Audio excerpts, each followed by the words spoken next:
होती क्या? हमारे पास सबसे पहले ना दो आपको पता होगा, एक होते हैं हमारे पास प्राइमरी सेक्सुअल कैरेक्टरिस्टिक्स, एक होते हैं सेकेंडरी सेक्सुअल कैरेक्टरिस्टिक्स।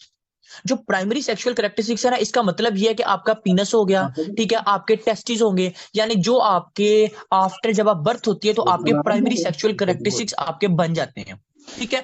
लेकिन आफ्टर द प्यूबर्टी आपके सेकेंडरी सेक्सुअल कैरेक्टरिस्टिक्स ने बनना होता है, जिसने आगे से फीमेल्स में ओवरीज बनानी होती है, फोलिकल्स बनाने होते हैं, और मेल्स में जो होता है वो स्पर्म्स बनाने होते हैं, ठीक है। इसे कहते हैं सेक्सुअल कैरेक्टरिस्टिक्स। अगर अब हम बात करते हैं, सबसे पहले तो आपको ये बताऊं कि अगर तो जो प्यूबिक हेयर्स हैं, प्यूबिक हेयर्स, अगर इसकी डेवलपमेंट स्टार्ट हो जाती है, हम इसे कहते हैं प्यूबार्चे, ठीक है। प्यूबार्चे बेसिकली किस वर्ड के लिए यूज होता है? आपके जैसे ही प्यूबिक हेयर्स की डेवलपमेंट हो जाती है और साथ एक्सिलरी हेयर्स की डेवलपमेंट हो जाती है, उसे हम कहते हैं प्यूबार्चे स्टार्ट हो गया, ठीक हो गया। सेकंड, अगर हमारे पास हमने ब्रेस्ट की एनाटॉमी पढ़ी थी, उसमें आपके पास ये जो हमारे पास बड बनता है ना ब्रेस्ट का, ठीक है, उसके बाद निपल आता है, अगर ये बड डेवलपमेंट स्टार्ट हो जाए हम इसे कहते हैं थिलार्चे। दो वर्ड हमने पढ़े, एक होता है प्यूबार्ची, एक होता है थिलार्ची। प्यूबार्ची कहते हैं कि आपके प्यूबिक हेयर्स की डेवलपमेंट हो जाती है, थिलार्ची कहते हैं आपके जो ब्रेस्ट है उसका बड डेवलपमेंट हो जाता है, ठीक है, जिसे आप हम कहते हैं हमारे पास जो है ना साइनस भी आ जाता है, ठीक है। उसके बाद हमारे पास लेंटिफॉर्म साइनस और फिर निपल आता है, वो हमारे पास जो बड माउंट स्टार्ट हो जाता है ना उसे हम कहते हैं थिलार्ची, ठीक है। अब हम कहते हैं कि हमारे पास ऐसे बंदे जिनके अंदर जो एज स्टार्ट है उसकी ना, फॉर एग्जांपल जो एक एक बच्चा आया, ठीक है, उस वो 13 ईयर्स का हो गया है, लेकिन अभी तक एक फीमेल आई है 13 की है, लेकिन अभी तक उसकी जो है ना वो स्टार्ट नहीं हुई, तो हम उसे कहेंगे वो है डिलेड प्यूबर्टी, ठीक है। अगर हम बात करें कि एक फीमेल आई है, वो होगी है 10 ईयर्स की, ठीक है, और उसके अभी स्टार्ट नहीं हुई, तो हम उसे कहेंगे डिलेड प्यूबर्टी। और ऐसे ही हम एग्जांपल लेते हैं प्रोकिशियस प्यूबर्टी की। इसका मतलब मैं कहता हूं कि एक फीमेल आई है, वो है 7 ईयर्स में, ठीक है, वो है 6 ईयर्स में, अभी से ही उसकी जो है वो सेकेंडरी सेक्सुअल कैरेक्टरिस्टिक्स नजर आने लगी है, तो हम उसे कहेंगे वो है प्रोकिशियस प्यूबर्टी, ठीक है, यानी आपके पहले ही आपके स्टार्ट हो गई है। अब इसकी दो रीजंस है, हमने नॉर्मल तो पढ़ लिया कि नॉर्मल किस एज में स्टार्ट होती है, ठीक है, और नॉर्मल में हमारे पास प्यूबार्ची और थिलार्ची वगैरह शो होता है, ठीक है। अब हम एबनॉर्मल पढ़ते हैं कि एबनॉर्मल किस किस वजह से ऐसा हो सकता है, ठीक है। अब देखना हमारे, मैं यहाँ दो चीजें बनाऊंगा, एक हम कहते हैं सेंट्रल, एक हम कहते हैं पेरिफेरल। अब सेंट्रल और पेरिफेरल में डिफरेंशिएशन देखना। हमने कहा कि हमारे पास होता क्या है, हमारे पास ये था हाइपोथैलेमस, जो मैंने आपको पहला लेक्चर पढ़ाया था, ये हाइपोथैलेमस, हाइपोथैलेमस में से यहाँ हमारे पास था para optic nucleus. Para optic nucleus का काम क्या था? गोनोडोट्रोपिक रिलीजिंग हार्मोन बनाना, ठीक है। फॉर एग्जाम्पल हम ये कहते हैं कि एक ऐसी फीमेल आई है जिसकी जो है अभी है 7 ईयर्स ओल्ड की, ठीक है, और उसके बाद सारे के सारे सेकेंडरी सेक्सुअल कैरेक्टरिस्टिक्स नजर आ रहे हैं, ठीक है। तो उसमें क्या मसला बनेगा, हम उसे कहेंगे, पहले तो हम कहेंगे वो है प्रोकिशियस पुबर्टी। फिर हमें कोई पूछ सकता है कि यार वो क्या मसला है, फिर हम कहते हैं कि अगर तो उसके सेंट्रल नर्वस सिस्टम के अंदर देखो, फॉर एग्जाम्पल उसका जो गोनोडोट्रोपिक रिलीजिंग हार्मोन है ये बहुत ज्यादा बनने लग गया, अगर इसका गोनोडोट्रोपिक रिलीजिंग हार्मोन बहुत ज्यादा बनने लग गया, फिर हम इसे कहेंगे सेंट्रल प्रोकिशियस पुबर्टी। और अगर बात करें हमारे पास कि अगर इस गोनोडोट्रोपिक रिलीजिंग हार्मोन का मसला नहीं है, जो एक फीमेल है उसके ओवरीज जो है उसकी डेवलपमेंट ही बहुत जल्दी हो रही है, ठीक है, ओवरी जो है ना वो फोलिकल्स ही बहुत जल्दी बना रहा है, फिर हम उसे कहेंगे वो हमारे पास है पेरिफेरल पार्ट्स। अब हम इन दोनों में डिफरेंशिएशन पढ़ेंगे जरा डिटेल से कि हमारे पास सेंट्रल में क्या मसला बनेगा और पेरिफेरल में क्या मसला बनेगा। मैं एक बार रिवाइज करवा दूं, मैंने अभी तक क्या बताया। मैंने कहा एक हमारे पास होता है प्रोकिशियस प्यूबर्टी, एक होता है डिलेड प्यूबर्टी। प्रोकिशियस प्यूबर्टी का मतलब है कि कोई भी फीमेल या कोई भी मेल अपनी सेकेंडरी सेक्सुअल कैरेक्टरिस्टिक्स शो करवा दे टाइम से पहले। और डिलेड प्यूबर्टी कहते हैं कि कोई भी फीमेल या मेल अपनी सेक्सुअल कैरेक्टरिस्टिक्स आफ्टर, मतलब जो उसकी नॉर्मल एज थी उसके बाद लेट शो, उसे कहते हैं डिलेड प्यूबर्टी। फिर हमने कहा कि हमारे पास अगर तो कोई आता है बंदा वो अपने टाइम से पहले ही जो हो गया है उसकी प्यूबर्टी स्टार्ट हो गई है, हम उसे कहेंगे प्रोकिशियस प्यूबर्टी, और वो होती है दो पार्ट्स की, एक होती है सेंट्रल और एक होती है पेरिफेरल। अब हमने वो डिस्कस करना है कि सेंट्रल क्या होती है और पेरिफेरल क्या होती है। अब देखो, फॉर एग्जाम्पल मैं कहता हूं कि एक ना मेल आया या फीमेल आई है, उसका कैंसर है किसमें? सीएनएस में, ठीक है, उसके सेंट्रल नर्वस सिस्टम के अंदर कैंसर है, यानी हाइपोथैलेमस के अंदर कैंसर है। जब उसके अंदर कैंसर है तो जारी सी बात है उसके अंदर सारे के सारे जो हार्मोन्स होंगे वो बहुत ज्यादा हो जाएंगे, म्यूटेंट होंगे, ज्यादा हो जाएंगे। जब ज्यादा होंगे तो गोनोडोट्रोपिक रिलीजिंग हार्मोन भी ज्यादा बनेगा, ठीक है। जब गोनोडोट्रोपिक रिलीजिंग हार्मोन भी ज्यादा बनेगा तो उसके अंदर सेकेंडरी सेक्सुअल कैरेक्टरिस्टिक्स भी ज्यादा होंगी। फिर इस वजह से जो बच्चा होगा, यानी देखो कैंसर की वजह से, ठीक है, या ट्यूमर की वजह से वो जो बच्चा होगा वो अपनी सेकेंडरी सेक्सुअल कैरेक्टरिस्टिक्स पहले आ जाएंगी उसकी, ठीक है, इस वजह से भी आ सकती है, ठीक है। अब मैं आपको एक ऐसी रीजन बताता हूं, बल्कि आप लोगों ने भी देखी होगी, होता यह है कि कुछ मेल्स आते हैं, ठीक है, उनके 7 to 8 ईयर्स में ही सेक्सुअल कैरेक्टरिस्टिक्स आने लग जाती हैं, ठीक है, या 8 to 9 में ही सेक्सुअल कैरेक्टरिस्टिक्स आने लग जाती हैं। अब हम देखते हैं कि उसके अंदर मसला भी कोई नहीं है, ना उसको कोई कैंसर है, ना उसको कोई रीजन है, ठीक है। फिर क्या कहते हैं, फिर इसको ये कहते हैं कि वो जो बच्चा था वो ज्यादा ही सेक्सुअल इंटैक्ट हो गया था शुरू में ही। जब वो बच्चा पहले से ही स्टार्टिंग में सेक्सुअल इंटैक्ट हो जाए, फिर उसकी सेक्सुअल कैरेक्टरिस्टिक्स भी जल्दी बन जाती है। क्यों? क्योंकि उसका जो सेंट्रल नर्वस सिस्टम के पास सेंसिटिव रिस्पॉन्स बहुत तेज हो जाता है। उसका सेंट्रल नर्वस सिस्टम समझता ये है कि जो बच्चा है ये जल्दी ही अपनी जो है वो एज में पहुंच रहा है, लेकिन अभी वो एज 8-9 में ही चल रहा होता है, फिर भी उसका इस वजह से एक्सक्रीट हो जाता है, इस वजह से उसकी जो सेक्सुअल कैरेक्टरिस्टिक्स है वो जल्दी निकल जाती है। ठीक हो गया। ये था हमारे पास सेंट्रल रीजन। हमने कहा सेंट्रल रीजन में हमने मेन चीज जो पढ़ी, वो जो क्वेश्चन पूछेगा वो आपका कैंसर से रिलेटेड ही पूछेगा। ठीक है, ये बात मैंने आपको बताई है कि अगर कोई बच्चा कैंसर भी नहीं होता फिर भी उसको 7 to 8 ईयर्स में आपको सेक्सुअल कैरेक्टरिस्टिक्स आती हैं, फिर उसका मतलब ये होता है कि उसके सेक्सुअल इंटेक्ट बड़ा ज्यादा था। ठीक है। अच्छा, उसके बाद जावो की मेडिसिन भी ले रहा था, ठीक है, जिसमें हमने कहा थे सिल्डेनाफिल वगैरह, ठीक है, वो मेडिसिन ज्यादा ले रहा था जिसकी वजह से ऐसा हुआ। अच्छा, सेकंड चीज हमारे पास, अब हमने कहा कि पेरिफेरल, ठीक है, कोई बच्चा उसको सेंट्रल नर्वस सिस्टम का कैंसर भी नहीं है, लेकिन फिर भी उसकी सेकेंडरी सेक्सुअल कैरेक्टरिस्टिक जल्दी शो हो रही है, उसका क्या मसला बन सकता है? और उसका पेरिफेरल का मतलब है कभी भी उसका सेंट्रल मसला नहीं होगा, उसका ब्रेन बिल्कुल नॉर्मल होगा। अब पेरिफेरल में मसले क्या मतलब है? पेरिफेरल में मसले का मतलब ये है, हमने कहा था कि हमारे पास होता है एड्रीनल ग्लैंड जो कि किडनी के ऊपर पड़ा होता है। हमने कहा था एड्रीनल ग्लैंड के होते हैं 3 पार्ट, ठीक है, एक होता है जोना ग्लोमेरुलोसा, एक होता है जोना फेसिकुलेटा, एक होता है जोना रेटिकुलरिस। ठीक हो गया। अब हमने कहा था उसमें से हमारे पास जोना ग्लोमेरुलो, कोई बता सकते हैं मुझे जोना ग्लोमेरुलोसा क्या प्रोड्यूस करता है? एल्डोस्टेरॉन। ठीक है, जोना फेसिकुलेटा क्या करता है? As inhibitor. कोर्टिसोल। और जोना रेटिकुलर क्या करता है? कोर्टिसोल। कोर्टिसोल। डीएचई। डीएच हाँ एंड्रोजन हाँ, एंड्रोजन। मैंने opposite, zona glomerulosa, zona reticulata, zona fasciculata. अच्छा, हमारे पास ये कोई ऐसा बच्चा आया, ठीक है, कोई ऐसा आया जिसका जो है ना हमारे पास एड्रीनल कोर्टेक्स का कैंसर है, या एड्रीनल कोर्टेक्स का हाइपरप्लाजिया हो गई। हमने एंड में बात करी थी कि देखो अगर हमारे पास किसी भी हार्मोन का, फॉर एग्जांपल हमने क्या कहा था, हमने जब एक चार्ट बनाया था हमने कहा था हमारे पास होता है प्रेगनीलालोन, वो चेंज होता है प्रोजेस्टेरोन में, वो फिर 11 बीटा हाइड्रोक्सिलेज में, ठीक है। ऐसे ही हमने कहा था कि अगर बॉडी के अंदर एल्डोस्टेरोन ज्यादा बनेगा, कोर्टिसोल भी ज्यादा हो जाता है, जिसकी वजह से टेस्टोस्टेरोन भी ज्यादा हो जाता है। अगर ये याद है आपको तो, नहीं भी याद तो कोई मसला नहीं है, सिर्फ अभी ये याद रखो कि जो हमारे पास एड्रीनल हाइपरप्लाजिया की वजह से, एड्रीनल कैंसर की वजह से, या एड्रीनल ट्यूमर की वजह से आपका जो है ना सेकेंडरी सेक्सुअल कैरेक्टरिस्टिक्स अगर जल्दी आ जाए, तो फिर हम उसे कहते हैं पेरिफेरल प्रोकिशियस पुबर्टी। अभी तक जो हमने पढ़ा वो मैं आपको जरा एक बता दूं। हमने कहा कि हमारे पास प्रोकिशियस पुबर्टी क्या होती है। हमने इसमें कहा कि जो प्रोकिशियस पुबर्टी होती है ये होती है कि आपकी एज से पहले सेकेंडरी सेक्सुअल कैरेक्टरिस्टिक शो हो गई है। हमने कहा कि अगर हम नॉर्मली कहें तो नॉर्मली हमने कहा एक ऐसा बंदा, ठीक है, वो सेक्सुअल के साथ ज्यादा इंटेक्ट था, जिसकी वजह से उसकी एक कैरेक्टरिस्टिक्स आ गई। ठीक है, अब ये दो हो सकती हैं, एक सेंट्रल हो सकती है, एक पेरिफेरल हो सकती है। अगर तो उसके बंदे का सेंट्रल इशू है, इसका मतलब है या तो उसका ब्रेन का कैंसर है जिसकी वजह से ऐसा हो रहा है, ठीक है, यानी गोनाडोट्रोपिक रिलीजिंग हार्मोन ज्यादा बन रहा है और ऐसा हो रहा है, या तो उसके एड्रीनल हाइपरप्लाजिया उसको, उसकी वजह से ऐसा हो रहा है। ठीक है, यानी हमारे पास दो रीजन, एक सेंट्रल रीजन की वजह से, एक पेरिफेरल रीजन की वजह से। और भी कुछ कैंसर्स भी होते हैं जिनकी वजह से ऐसा हो सकता है, लेकिन वो अभी हम पैथो में पढ़ेंगे, उसको मैं अभी नहीं छेड़ना चाह रहा, वो भी करूंगा तो आपको समझ नहीं आएगी। हमने कहा प्रोकिशियस प्रोबेबिलिटी दो टाइप्स की होती है, एक होती है सेंट्रल, एक होती है पेरिफेरल। सेंट्रल में हमने कहा कि ऐसा बंदा जिनका सेंट्रल नर्वस सिस्टम का कैंसर है, जिसको हमने कहा कि ऐसा हो सकता है उसका इसका कैंसर है जिसकी वजह से हार्मोन ज्यादा बने और सेकेंडरी सेक्सुअल कैरेक्टरिस्टिक्स आ गई हैं। सेकंड चीज हमने कहा कि यार एक पेरिफेरल बंदा भी हो सकता है। इन पेरिफेरल बंदे में क्या होगा, एड्रीनल हाइपरप्लाजिया हुआ जिसकी वजह से उसकी सेकेंडरी सेक्सुअल कैरेक्टरिस्टिक जल्दी आ गई। ये था हमारे पास प्रोकिशियस पुबर्टी का टॉपिक। ये आप लोग पढ़ना बुक से, अगर इसमें से किसी का भी कोई क्वेश्चन हो तो जरूर मुझे बताए।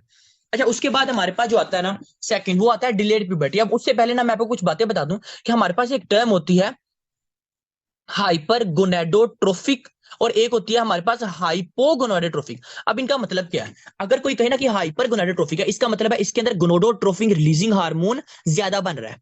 ठीक है, अगर कोई कहे ना कि हाइपोगोनेडोट्रोफिक है, इसका मतलब है उसके अंदर गोनोडोट्रोफिन रिलीजिंग हार्मोन कम बन रहा है। अब पहली बात हम कहते हैं कि यार एक बच्चा है वो है डिलेड प्यूबर्टी का, हम इसको कैसे डायग्नोज करेंगे? सबसे पहले वो ये कहेगा कि एक फीमेल आई है, ठीक है, उसका 11 ईयर चल रहा है, लेकिन अभी तक उसका जो है ना वो मेंसेस स्टार्ट नहीं हुई, उसके सेकेंडरी सेक्सुअल कैरेक्टरिस्टिक्स अभी तक जाहिर नहीं हुए। या एक मेल है, उसकी 15, 16, 17 होगी एज, अभी तक उसके सेक्सुअल कैरेक्टरिस्टिक्स स्टार्ट नहीं हुए या लेट हुए हैं, तो हम उसे कहेंगे वो है डिलेड प्यूबर्टी। ठीक है, अब डिलेड प्यूबर्टी की रीजंस क्या हो सकती हैं? ठीक है, अगर मैं फिजियोलॉजिकल की बात करूं ना, फिजियोलॉजिकल ये है कि वो जो बच्चा था, ठीक है, वो ज्यादा ही कोई घर में रहने वाला था, इतना कोई उसका इंटेक्ट नहीं था बाहर के साथ, ठीक है ना, उसको इतना पता था। ठीक है, फिर हो सकता है कि डिलेड प्यूबर्टी हो, लेकिन फिर भी नहीं होना चाहिए।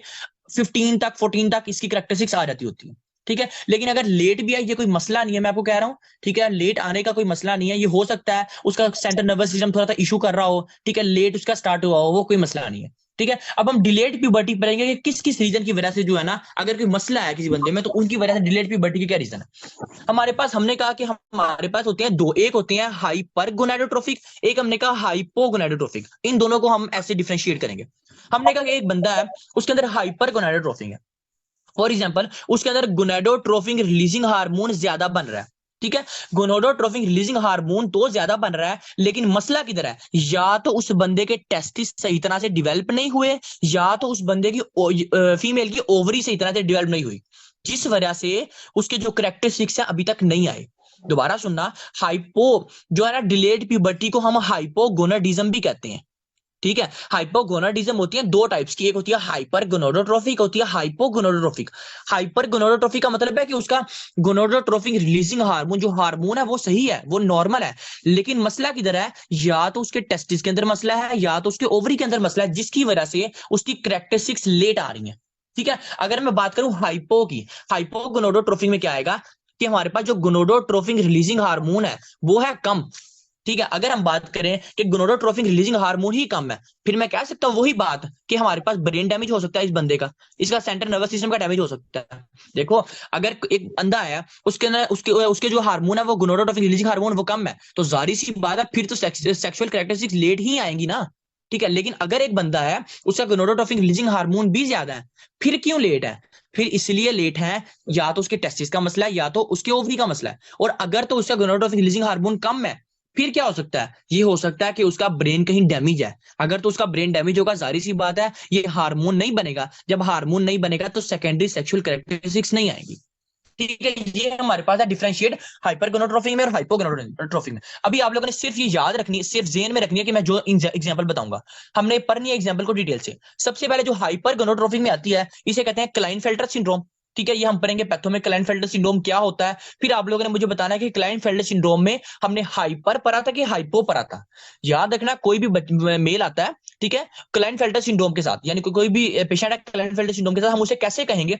हमें एक बात याद रखनी है कि क्लाइनफेल्टर सिंड्रोम में उनका गोनाडोट्रोफिक रिलीजिंग हार्मोन तो बन रहा है, लेकिन या तो उसके टेस्टिस में मसला है, या तो उसके ओवरीज में मसला है, जिसकी वजह से हम उसको नॉर्मल नहीं कह रहे।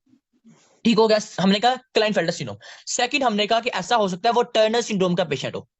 ठीक है, उसको टर्नर सिंड्रोम, हम ये पढ़ेंगे कि कैसे उसकी सेक्सुअल कैरेक्टरिस्टिक्स खराब होती हैं। थर्ड, ऐसा हो सकता है या तो उसने उसके टेस्टिस में कीमो करवाई हो, ठीक है, या तो उसने रेडियो करवाई हो, या तो उसको कोई टेस्टिकुलर इन्फेक्शन हो, इस वजह से भी उसको ये वाली कैरेक्टरिस्टिक्स आ सकती हैं। ठीक है, सेकंड चीज हाइपोगोनाडोट्रोफिक, मतलब गोनाडोट्रोफिक रिलीजिंग हार्मोन कम है। अब जाहिर सी बात है, अगर गोनाडोट्रोफिक रिलीजिंग हार्मोन कम है तो आपका क्या मसला हो सकता है? आपके ब्रेन का डैमेज हो सकता है, और अगर ब्रेन का डैमेज है तो हार्मोन सारे के सारे कम होंगे, और हार्मोन कम होंगे तो सेकेंडरी सेक्सुअल कैरेक्टरिस्टिक जाहिर सी बात है लेट ही आएंगे। अब इनमें कौन कौन से बंदे आते हैं? इनमें हमारे पास आता है कार्लमैन सिंड्रोम। ठीक है, कार्लमैन सिंड्रोम वाले बंदे आते हैं, मुझे याद करवाना, एंड पे मैं आपको बता दूंगा कार्लमैन सिंड्रोम क्या होता है, या पैथो में भी कहोगे वहां भी हम ये जरूर डिस्कस करेंगे। ठीक है, सेकंड, ऐसा हो सकता है उसका जो हमारे पास सेंट्रल नर्वस सिस्टम है वो डैमेज है। ठीक है, वही बात जो मैंने आपको कही है, ये आप लोगों को ऐसे ही याद रखनी है। अभी तक हमने दो बातें पढ़ी, एक हमने कहा एक होता है प्रोकिशियस प्यूबर्टी, यानी एक ऐसा बंदा आया जिसकी जो प्यूबिक है वो जल्दी स्टार्ट हो गई है। ठीक है, एक हमने कहा डिलेड प्यूबर्टी हाइपोगोनाडिज्म, एक ऐसा बंदा जिसकी कैरेक्टरिस्टिक्स है वो लेट स्टार्ट हुई है। ठीक है, अब हमने कहा जिसकी कैरेक्टरिस्टिक लेट स्टार्ट हुई है उनकी दो रीजन हो सकती हैं, या तो वो हाइपरगोनाडोट्रोफिक है, या तो वो हाइपोगोनाडोट्रोफिक है। सेकंड, हमने कहा कि एक ऐसा बंदा जिसकी कैरेक्टरिस्टिक्स जो है वो बहुत लेट स्टार्ट हो रही हैं, बहुत जल्दी स्टार्ट हो रही हैं, उसका ऐसा हो सकता है या तो सेंट्रल का मसला है या तो पेरिफेरल का मसला है। ये आप लोगों ने ऐसे ही बुक से रीड करना, ये काफी आसान है, आपको क्लियर हो जाएगा क्या हम कह रहे हैं। ठीक हो गया? अच्छा, अब हम एक मिनट, किसी का क्वेश्चन है जी? या इसमें से किसी का क्वेश्चन हो तो मुझे बताइए जरूर, ताकि फिर हम आगे चलें।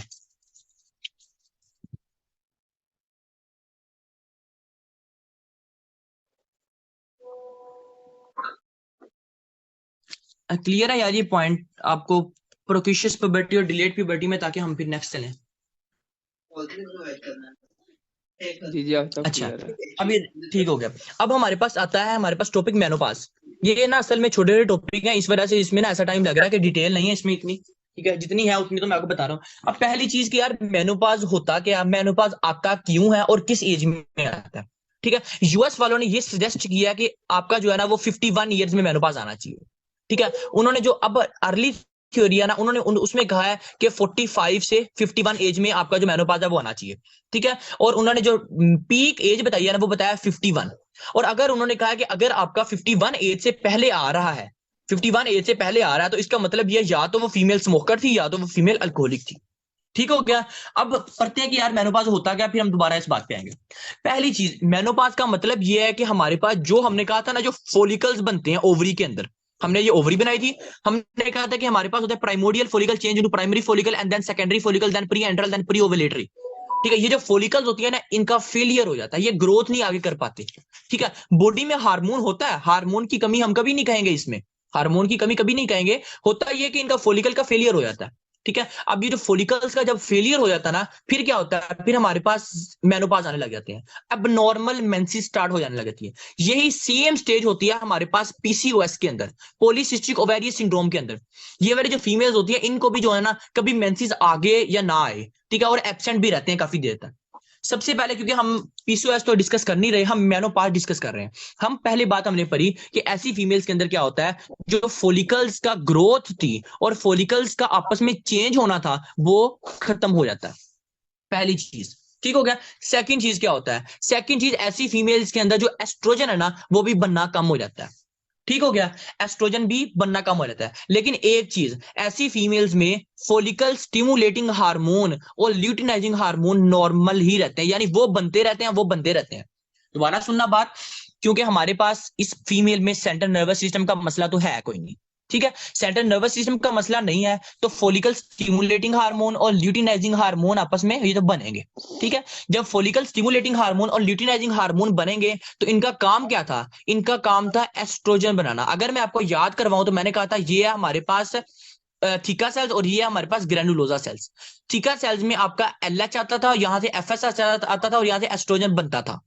अब हमने कहा कि अगर मैं कहता हूं कि एक फीमेल में फोलिकल स्टिमुलेटिंग हार्मोन और ल्यूटिनाइजिंग हार्मोन ज्यादा है, ठीक है, तो जारी बात है एस्ट्रोजन बनना चाहिए। और एस्ट्रोजन अब क्यों नहीं बन रहा, इसका मसला ये होता है कि या इसका जो ओवरी का जो फेस है वही खराब हो गया। ठीक हो गया, जब ओवरी का फेज ही डैमेज हो जाएगा, ओवरी के जोना, ये हमारे पास जो थीका सेल्स जो ग्रेनुलोसा सेल्स होंगे यही काम नहीं करेंगे, तो क्या एस्ट्रोजन बनेगा, एस्ट्रोजन नहीं बनेगा। ठीक हो गया, लेकिन फिर भी ऐसी फीमेल्स को एस्ट्रोजन चाहिए होता है, क्योंकि फीमेल को टिल डेथ तक एस्ट्रोजन चाहिए होगा। ठीक हो गया, लेकिन एस्ट्रोजन कम होगा। अब एस्ट्रोजन कहां से आएगा, मैं आपको एक ग्राफ बताता हूं, फिर उससे आपको समझ आ जाएगी। लेकिन अभी तक जो मैंने बताया, मैंने अभी पहली बात बताई कि मेनोपाज जो होता है वो होता क्या है, इसमें आपका ओवेरियन फोलिकुलर फेज फेलियर आ जाता है। ठीक है, आपका जो है ना वो एस्ट्रोजन बॉडी में कम होने लग जाता है। ठीक हो गया, अब ये कहते हैं कि मैं आपको बताता हूं होता ही है कि बॉडी में हमारे पास होता है टेस्टोस्टेरोन। ठीक है, टेस्टोस्टेरोन चेंज होता है हमारे पास एंड्रोजन रिसेप्टर के अंदर। टेस्टोस्टेरोन फीमेल्स में भी होता है, मेल्स में भी होता है। टेस्टोस्टेरोन चेंज होता है एंड्रोजन रिसेप्टर में, एंड्रोजन रिसेप्टर आगे चेंज हो जाता है एस्ट्रोजन के अंदर।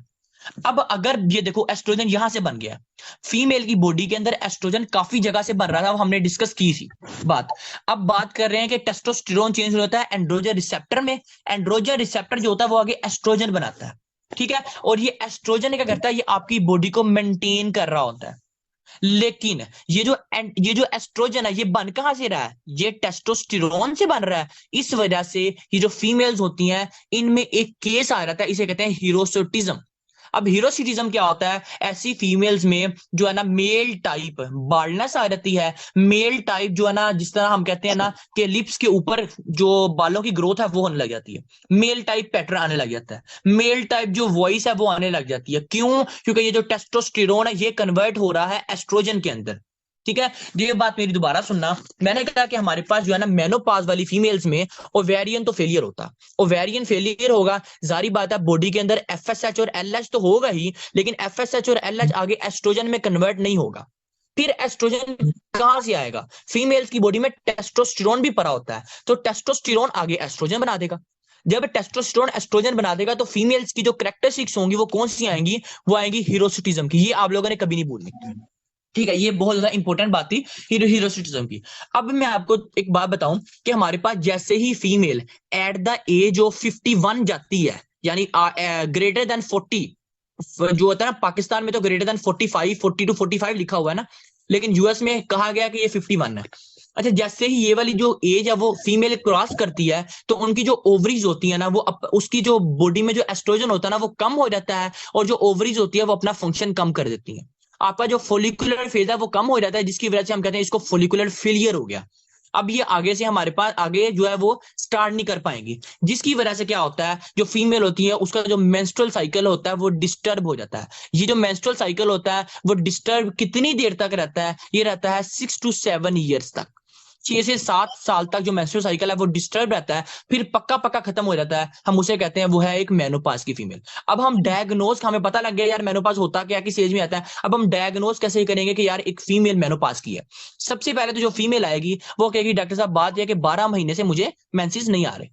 ठीक है, वो 12 मंथ की हिस्ट्री आपको जरूर देगी कि 12 मंथ से मैसेज नहीं आ रही। अब 12 मंथ क्यों कहेगी, क्योंकि हमारे पास जब वो फीमेल अगर 9th मंथ कहेगी ना, फिर तो हम कह सकते हैं उसको प्रेगनेंसी भी हो सकती है। ठीक है, लेकिन और भी टेस्ट होते हैं, करेंगे, लेकिन इसके लिए जो मेन ये है कि एक फीमेल कहेगी कि 12 मंथ से ना उसको मेंसेस नहीं आ रहे, फिर हम कहेंगे, हम उसकी देखेंगे कि उसके जो हमारे पास ब्रेस्ट होते हैं, ठीक है, उसकी टेंडरनेस जो थी वो हमारे पास खत्म हो गई। टेंडरनेस कह रहा हूं, जो ब्रेस्ट की जो इलास्टिसिटी थी वो भी खत्म हो जाएगी। ठीक है, उसके बाद हम बात करेंगे जो उसका वेजाइना है उसकी एट्रोफी हो जाएगी। ठीक हो गया, उसकी जो प्रोलिफरेशन है वो खत्म हो जाएगी। यानी बिल्कुल जो फीमेल है उस अपनी जो सेकेंडरी सेक्सुअल कैरेक्टरिस्टिक्स है वो उसकी बहुत ज्यादा कम चली जाएंगी। उसके जो हेयर की ग्रोथ होगी वो भी कम हो जाएगी, लेकिन हीरोसिटिज्म होगा, जो मैंने बताया आपको कि आपके जो मेल टाइप बाल्डनेस आ जाएगी। ठीक है, मेल टाइप गंजापन आ जाएगा। ठीक है, या फिर जो है वो ग्रोथ होने लग जाएगी बालों की। ये था हमारे पास मेनोपास। अब जो मेनोपास है ना, इसमें मैं आपको एक चीज बताऊंगा, फिर हम नेक्स्ट टॉपिक स्टार्ट करते हैं जो बहुत ज्यादा इंपॉर्टेंट है। हमारे पास जो एस्ट्रोजन होता है ना, इसका एक बहुत ज्यादा इंपॉर्टेंट फंक्शन है। ये हमारे पास है बोन। ठीक है, इस बोन में ना मैंने आपको एक बात पढ़ाई थी कि इस बोन्स के अंदर ऐसे एक प्लेट होती है जिसे कहते हैं एपिफिजियल प्लेट। ठीक हो गया, इस एपिफिजियल प्लेट का काम होता है कि आपकी हाइट को बढ़ाना, यानी इस बोन की ग्रोथ को बढ़ाना, जिसकी वजह से आपकी हाइट भी बढ़ती है। ठीक है, अगर मैं कहता हूं कि एक एक मेल है या फीमेल है, ठीक है, उसकी बॉडी के अंदर एस्ट्रोजन जो है वो बढ़ गया। जब बॉडी के अंदर एस्ट्रोजन बढ़ता है तो एस्ट्रोजन करता भला क्या, एस्ट्रोजन इस एपिफिजियल प्लेट की ग्रोथ को क्लोज करवा देता है। जब एपिफिजियल प्लेट की ग्रोथ रुक जाती है ना, तो फिर हमारे पास क्या होता है, फिर जो ग्रोथ होती है वो वहीं रुक जाती है। इस वजह से ये कहा जाता है कि जो हमारे पास, अब देखो मैं कहूं कि जो एक फीमेल है, ठीक है, वो उसका जो वो है प्रोक्विशियस पुबर्टी की, यानी फीमेल जल्दी ही अपनी प्यूबिक आ गई है, प्यूबर्टी में अपनी जल्दी आ गई है, तो वो जो फीमेल है उनका साइज क्यों छोटा रह जाता है, उनका साइज इसलिए छोटा रहता है क्योंकि जो उनकी एपिफिजियल प्लेट है, ठीक है, वो जल्दी क्लोज हो जाती है। जब एपिफिजियल प्लेट उनकी जल्दी क्लोज हो जाती है due to increase of estrogen, जब एस्ट्रोजन ज्यादा होगा एपिफिजियल प्लेट जल्दी क्लोज हो जाएगी, जिसकी वजह से जो उनकी हाइट होगी वो कम हो जाएगी, यानी हाइट उनकी वहीं रुक जाएगी। इस वजह से फीमेल्स की जो हाइट होती है वो एज कम्पेयर टू मेल्स कम होती है। ठीक है, और अगर बात करें कि मेल्स की, अगर कोई कहे कि यार कुछ मेल्स हैं उनकी भी हाइट कम है, ये एक रीजन बता रहा हूं, जरूरी नहीं है कि यही रीजन हो, और भी रीजन हो सकती हैं, लेकिन हम एक रीजन पढ़ रहे हैं कि एस्ट्रोजन की वजह से। ठीक है, अगर कोई कहे यार मेल है इसमें जहां इसकी हाइट नहीं बढ़ रही, तो हम उसको कह सकते हैं यार ये हो सकता है कि उसके सेकेंडरी सेक्सुअल कैरेक्टरिस्टिक्स जल्दी आ गए। ठीक है, टेस्टोस्टेरोन जल्दी बना, और मैंने आपको बताया टेस्टोस्टेरोन चेंज होता है एस्ट्रोजन के अंदर, और जब एस्ट्रोजन उसका जल्दी बना, इसकी वजह से क्या होगा, इसकी वजह से उसकी एपिफिजियल प्लेट की क्लोज हो जाएगी, और जो उसकी हाइट होगी वो कम हो जाएगी, यानी ड्यू टू एस्ट्रोजन आपकी हाइट कम रह जाती है सेकेंडरी सेक्सुअल कैरेक्टरिस्टिक्स में। ठीक है, आप लोगों ने इसमें ये चीज याद रखनी है, ये बहुत ज्यादा इंपॉर्टेंट थी। अब हमारे पास जो है ना, ये जो टॉपिक हम स्टार्ट करने लगे हैं ये उसी का ही है एक पार्ट, एंड्रोजन्स। अब एंड्रोजन्स क्या होता है, हमारे पास ये टेस्टोस्टेरोन, हमारे पास जो टेस्टोस्टेरोन होता है ये होते हैं 3 पार्ट्स के, एक को हम टेस्टोस्टेरोन कहते हैं, एक को हम डाईहाइड्रो टेस्टोस्टेरोन कहते हैं, एक हम कहते हैं एंड्रोस्टेरिडायोन। ठीक है, अब जो टेस्टोस्टेरोन और डाईहाइड्रो टेस्टोस्टेरोन है ना, ये आपके टेस्टिस के अंदर ही बनते हैं, लेकिन जो एंड्रोस्टेरिडायोन होता है ना, ये कोई बता सकता है मुझे कहां बनते हैं, एड्रेनल कोर्टेक्स के अंदर। ठीक है, हमारे पास टेस्टोस्टेरोन और डाईहाइड्रेट टेस्टोस्टेरोन बनेंगे टेस्टिस में, और फिर जो ये हमारे पास जो एंडोस्टेरिडायोन है ये हमारे पास बनेगा किसमें, एड्रेनल कोर्टेक्स में। अच्छा, अब आप लोगों ने इसके जो है ना फंक्शंस तो पढ़ लेने हैं कि फंक्शंस क्या होता है, पीनस की ग्रोथ करवाना, स्क्रोटम की ग्रोथ करवाना, और क्या क्या सेक्सुअल कैरेक्टरिस्टिक्स लाना, वो मैं बता भी दूंगा एंड पे। लेकिन इसमें ना एक बात है बहुत ज्यादा इंपॉर्टेंट, वो क्या, कि ऐसे मेल्स जो कि जिम में जाते हैं, वो क्या करते हैं, वो अपनी मसल स्ट्रेंथ बढ़ाने के लिए ना वो एनालोबिक कह रहा हूं, एनाबोलिक स्टिमुलेशन फैक्टर्स लेते हैं। ठीक है, या एनाबोलिक स्टीरॉइड्स लेते हैं। जो जिम में जाते हैं ना बॉयज, वो एनाबोलिक स्टीरॉइड्स लेते हैं। वो ये क्या होते हैं, ये एक ना फैट फ्री होते हैं। ये एक फैट फ्री सब्सटेंसेस होती हैं जिनमें हमारे पास फैट बिल्कुल भी नहीं होती, जिस वजह से वो मोटा नहीं होना चाहते, वो अपनी मसल की स्ट्रेंथ बढ़ाते हैं। अब अगर वो फैट फ्री डाइट लेते हैं ना, इनकी वजह से उनकी मसल की स्ट्रेंथ तो बढ़ जाती है, इनकी वजह से उनकी मसल की स्ट्रेंथ तो बढ़ जाती है, लेकिन उनको होता क्या, उनके हमारे पास जो है ना सेकेंडरी सेक्सुअल कैरेक्टरिस्टिक्स वो कम हो जाते हैं। जैसे ही उनकी मसल की स्ट्रेंथ बढ़ती है ना, उनको गायनाकोमेस्टिया के सिम्टम्स आ जाते हैं। गायनाकोमेस्टिया क्या होता है अभी बताता हूँ। उनको गायनाकोमेस्टिया के सिम्टम्स आ जाते हैं, उनका जो टेस्टिस होती है ना, उनकी एट्रोफी हो जाती है, टेस्टिस का साइज छोटा हो जाता है। गायनाकोमेस्टिया क्या है कि हमारे पास जो मेल्स हैं उनका फीमेल्स टाइप अपीयरेंस आ जाती है, उनके ब्रेस्ट जो होते हैं वो निकलने लग जाते हैं। ठीक है, अब मैं कह रहा हूं कि जो मेल्स अपनी मसल स्ट्रेंथ बनाने के लिए जिम में जाते हैं और एनाबोलिक स्टेरॉइड यूज करते हैं, तो वो फैट फ्री, मैं प्रोटीन्स की बात नहीं कर रहा, मैं फैट फ्री डाइट की बात कर रहा हूं। जो फैट फ्री लेते हैं वो मसल की स्ट्रेंथ बढ़ाते हैं, और मसल की स्ट्रेंथ क्या करती है, वो अपनी गायनाकोमेस्टिया करवाते हैं, सिम्टम्स लेके आते हैं। ठीक है, आपके जो टेस्टिस है उनकी एट्रोफी करवा देते हैं। ठीक है, और उसके बाद है ना हमारे पास ये जो हाइपोथैलेमस एक्सिस होता है ना, इसको भी कम करवा देते हैं। जब जारी बात है हाइपोथैलेमस एक्सिस कम होगा तो आपका जो गोनाडोट्रोपिक रिलीजिंग हार्मोन है यही कम बनेगा। ठीक है, साथ हमारे पास कोर्टिकोस्ट्रोफिक रिलीजिंग हार्मोन भी कम बनेगा। जब यही कम बनेंगे तो आपके सारे के सारे हार्मोन भी कम बनेंगे, जिसकी वजह से उनके सेकेंडरी सेक्सुअल कैरेक्टरिस्टिक्स लॉस्ट होने का बहुत ज्यादा खर्चा होता है। ठीक है, ये बात आपको पता होनी चाहिए, बहुत बात थी। और अगर ये तो होगी मेल्स की बात, अगर तो फीमेल यूज करें, तो फीमेल अगर यूज करे तो फीमेल्स में क्या होगा, वेजाइना की ट्रॉफी हो जाएगी और उसको हीरोसिटिज्म आएगा, उसको मेल्स टाइप सिम्टम्स आएंगे। ठीक है, ये क्लियर है बातें जो मैंने बताई हैं आपको। फिर मैं थोड़े आपको फंक्शंस बता देता हूँ। हाफिज साहब, जी जी। वो थोड़ा एपिफाइजल वाला प्लेट वाला रिपीट करिएगा, वो जरा ना मैं सिग्नल चला गया था। अच्छा अच्छा, ये देखना, होता ये है कि हमारे पास ना ये है बोन। ठीक है, बोन्स के ना यहाँ मिड टाइप है ना, यहाँ हमारे पास एक प्लेट होती है जिसका नाम होता है एपिफिजियल प्लेट। इस एपिफिजियल प्लेट का काम होता है ये जो ग्रोथ है ना वो करवाना बोन की। ठीक है, अगर हमारे पास ये एपिफिजियल प्लेट नहीं ना होगी तो बोन की ग्रोथ नहीं होगी, और ये बोन की ग्रोथ एक टाइम पे आके रुक जाती है। वो रुकती क्यों है, क्योंकि हमारे पास जो एस्ट्रोजन होता है ना, ये एस्ट्रोजन, इसका काम क्या होता है, इसका काम होता है एपिफिजियल प्लेट को क्लोज करवा देना। जब एपिफिजियल प्लेट क्लोज हो जाती है ना, तो बोन की जो ग्रोथ है ना वो नहीं होती, बोन वहीं पे रुक जाती है। ठीक हो गया, इस वजह से जो स्टेचर होता है, जिसको हम कहते हैं हाइट है, वो शॉर्ट रह जाती है। इसे हम कहते हैं शॉर्ट स्टेचर के जो बंदे होते हैं।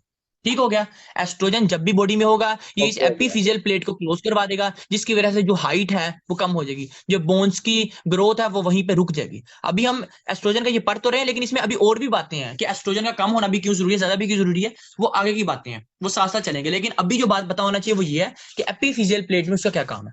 ठीक हो गया, ओके हो गया। ये चीजें क्लियर है सबको। क्लियर है हाफिज साहब। अच्छा यार, अपना एक टॉपिक था टेंडर स्टेजेस वाला, वो मैं आपको बता दूं। उसमें ना क्वेश्चन मैंने खुद देखे, इसलिए वो मैं यहाँ से नहीं, वो मैं आपको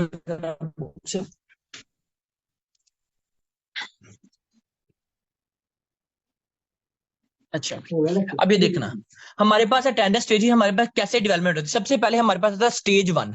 स्टेज वन हमारे पास आता है 6 ईयर 7 ईयर्स मेल्स फीमेल्स। ठीक है, अब इसमें क्या होता है, ना तो इधर हमारे पास ग्रोथ हुई है, इस ग्रोथ को कहते हैं प्यूबार्चे, ना तो इधर थैलार्चे हुआ है फीमेल्स में। ठीक है, और ना तो हमारे पास यहाँ प्यूबिक हेयर्स आए हैं। ठीक हो गया, ये होती है स्टेज वन। यहाँ हमारे पास सिर्फ होता है कि यहाँ पे सिर्फ और सिर्फ जो निपल है ना, वो उसकी डेवलपमेंट हो जाती है सिर्फ और सिर्फ निपल की इन द फीमेल्स। ठीक हो गया, अगर हम बात करें स्टेज टू, ये होता है हमारे पास 8 to 11.5 ईयर्स। ये बहुत ज्यादा इंपॉर्टेंट चीजें हैं, ये जरूर याद रख लेना कि जो इनके डेट्स होती हैं। ठीक हो गया, अब उसमें हमारे पास क्या होता है, उसमें हमारे पास स्टेज टू में सबसे पहला काम ये होता है कि जो होता है ना ग्रोथ, प्यूबिक हेयर्स वो आते हैं। ठीक है, सेकंड क्या होता है, सेकंड जो निपल तो निकला होता है, लेकिन यहाँ माउंट ग्रो हो जाता है। ठीक हो गया, जो हमारे पास थोड़ा थोड़ा बड़ा हो जाता है, स्टैट ब्लैकिश एरिया जिसे हम कहते हैं। ठीक है, उसके बाद साथ यहाँ हमारे पास क्या होता है, प्यूबिक हेयर्स आ जाते हैं। ठीक है, उसी तरह हम बात करें स्टेज थ्री में, स्टेज थ्री में क्या होता है, ये जो हेयर की ग्रोथ होती है ये ज्यादा हो जाती है, उसके बाद जो ब्रेस्ट है उसका पूरा पूरा बड बाहर निकल आता है। ठीक हो गया, और उसके बाद साथ हमने कहा यहाँ प्यूबार्चे भी आ रहा था। फिर स्टेज फाइव में क्या होता है, स्टेज फाइव में हमारे पास ये जो हेयर की ग्रोथ है ना, ये कोर्सनिंग हो जाते हैं। आप एक वर्ड पढ़ोगे कोर्सनिंग, कोर्सनिंग भला किसे कहते हैं, जो हमारे पास जो हेयर्स होती है ना, एक तो उसकी ग्रोथ होती है नॉर्मल, एक होती है बिल्कुल मुरझाई हुई, उसे हम कोर्सनिंग ऑफ हेयर्स कहते हैं। ठीक है, जैसे हमारे पास स्टेज 3 से स्टेज 4 पे जाता है ना, जो हमारे पास हेयर्स,